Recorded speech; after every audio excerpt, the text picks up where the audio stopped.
Tayo po'y manalangin para sa dakilang Ama naming kasalanan, Ama naming banal, nagsasambahin sa Espiritu may Ama siyang pinapasalamatan sa buhay na meron kami, sa kalakasan na meron kami, na ang bawat araw, Diyos, ay marapat lamang na may magpasalamat namin, Lord God, sa kalugod, Panginoon, na kay hininga, Panginoon, sa iyong habag at biyaya, sa iyong katapatan, sa iyong kapulitan, sa iyong kagandahan. Maraming salamat, Aba, walang hanggan, Diyos, na ika'y patasalamatan dahil sa iyong patuloy na pagkilos sa aming buhay, sa patuloy na pagkilos, Diyos, sa buhay ng bawat isa. O Diyos, yan kami ng tapat sa iyong harap. Ikisilagi, Panginoon, kay buka ng aming pusong Aba. Yan kami ng sila, pusong talisay, Panginoon, tapat ng puso, na naglilingkod, puno ng kagalagan, Aba, Father. O Diyos, salamat sa buhay ng bawat isa sa atin. Tunay nga, everyday, Father God, sa blessing, Panginoon, para sa atin. Salamat, Diyos, Lord God, na sa gawain ito, Aba, tuloy na pagpalain, Panginoon, pangunahan kami ng banal na Espiritu, Father God. Diyos, mangusap ka, Lord God, sa iyong mga salita na siyang aming mababasa, Father God. Speak our heart, Panginoon, Ama, sa iyong mga kapahayagan, Father God. Patuloy na turuan kami, Panginoon. Lagi, Panginoon, na magbabasa yung kanan. Tunay nga wala kaming mapanghahawakan. Wala kaming may pagmamalaki. Wala kaming may pagmamayo. Patid mo, Diyos, ang lahat sa amin. Patid mo, Diyos, ang sitwasyon, kalagayan na meron kami, Father God. Bawat suliranin, Panginoon, Ama, sa lahat, Diyos, ng aming mga kakaharapin, kinakaharap. Lord God, tanging ikaw, O Diyos, ang siyang may kontrol ng buhay namin, Father God. Patuloy na kilala, O Lord God, that apart from you, we can do nothing. Diyos, ang patuloy na kinikilala, Lord God, yung sovereignty mo, Panginoon, sa atin. Father God, sa bansang Israel, lingapin mo, Diyos, ang bansang ito. Patuloy na ingatan, Father God, ang lahat ng tao, Aba. Patuloy na sila'y proteksyonan, Father God. We ask and pray, Father God, na kapayapaan, para sa bansang iyong pinili at kinalutan, Father. Diyos, upan ng iyong kapangyarihan. Kung lagi, Ama, siyang magtanggol, Father God, para sa bansang ikaw lagi, Ama, siyang tumayo, Panginoon, para sa bansang Diyos, Ama. Let your will be done, Panginoon, sa bansang Aba. Patuloy na i-comfort, Father God, lahat, Diyos, pikuhan, Panginoon, Ama, ng digmaan ito, Aba. Patuloy din na din sila katukunin, katakutin ang lahat ng kanilang pangangailangan. Yan lagi sila ng payapa, panatag na puso, isipan, Father. Diyos, Ama, kung nakapatuloy sa buhay, Father God, ilang Pastor Alan, Panginoon, maging 10 ng kanyang pamilya, Father God. Balutan sila ng banal na dugo ni Jesus. Nagpulo hanggang pa, Jesus. Ingatan, Ama, lahat, Father God. The works of the enemy shall prosper upon their lives in Jesus' name. Salamat, Aba, muli sa gabi ito.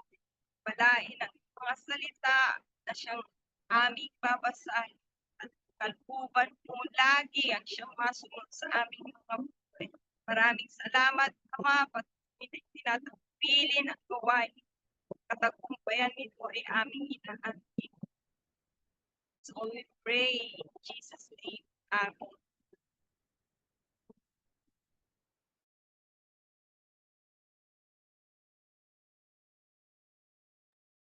Amen. Tayo'y tuloy na magbasa sa Amos 3. Pakinggan ninyo mga taga-Israel. Itong sinabi ni Yahweh, pinatnubayan kong palabas sa Ehipto ang inyong lahi. Sa lahat ng bansa sa ibabaw ng lupa, kayo lamang ang aking itinangi at inalagaan. Kaya't parurusahan ko kayo dahil sa inyong mga kasalanan. Maaari bang magsama sa paglalakbay ang dalawang tao kung di muna sila magtipan? Uungol ba ang leon sa kagubatan, malibang makatagpo siya ng biktima? Aatungal ba ang batang leon sa loob ng yungib kung wala siyang nahuling anuman? Mabibitag ba ang isang ibon kung walang pain? Iigkas ba ang bitag kung walang huli? Maaari bang di sakmalin ng takot ang mga mamamayan kapag hinipan ng bantay lunsod ang trompeta? Mangyayari ba sa isang lunsod ang isang kahindik-hindik na bagay? Malibang ito'y itulot ni Yahweh? Tunay na si Yahweh ay di gumagawa ng anumang bagay na di ipinababatid ang kanyang balak sa kanyang mga lingkod, ang mga propeta. Pag-ungal ng leon, maaari bang hindi ka matakot? Kapag nagsalita si Yahweh, mapipigilan mo bang ipahayag ang kanyang sinabi? Sabihin mo sa mga nakatira sa palasyo ng Asdod at ng Ehipto, magtipon kayo sa Samaria. Tignan ninyo ang malaking kaguluhan doon, ang nagaganap na mga krimen sa lungsod. Ang sabi ni Yahweh, hindi na nakakakilala ng mabuti ang mga taong ito. Ang mga bahay nila ay punong-puno ng mga bagay na nakamkam nila sa pamamagitan ng pagpatay at karahasan. Kaya't kukubkubin sila ng isang kaaway. Wawasakin ang kanilang mga buhok at hahalughugin ang kanilang mga tahanan. Sabi pa ni Yahweh, kung paanong walang maililigtas ang isang pastol sa tupang sinila ng isang leon, kundi dalawang paa, isang tainga, iilan din ang ililigtas ng Diyos sa taga-Israel na nakatira ngayon sa Samaria. Pakinggan ninyong mabuti ito at babalaan ninyo ang mga anak ni Jacob. Sabi ni Yahweh, ang Diyos na makapangyarihan sa lahat. Sa araw na parusahan ko ang mga taga-Israel dahil sa kanilang mga kasalanan, wawasakin ko ang mga sungay ng Dambanas sa Bethel at malalaglag sa lupa. Verse 15, last verse, wawasakin ko ang mga bahay na pantaglamig at pantag-araw. Guguho ang mga bahay na may garing na palamuti.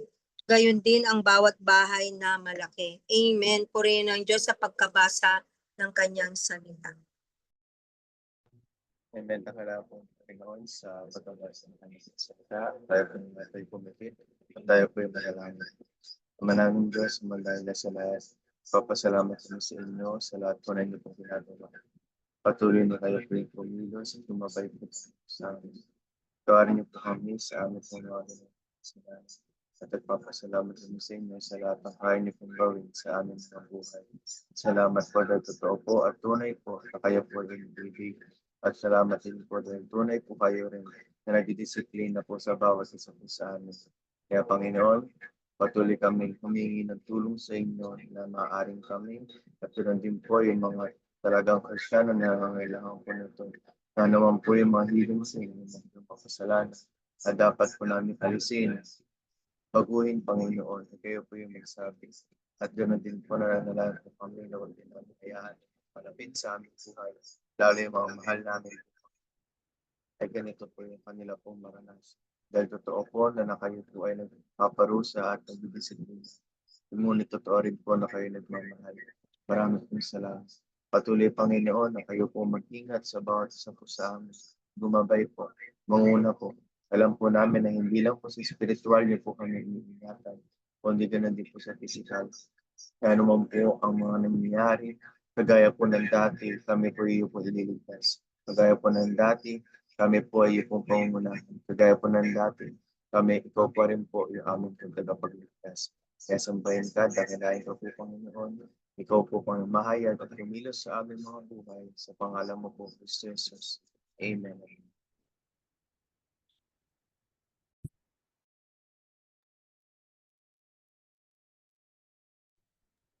Amen. Maraming salamat po muli sa pagkikibahagi sa amin ngayong gabi. Magpapatuloy po tayo sa June 30 for another chapter. God bless Israel. Good Ingat, night. Pastor.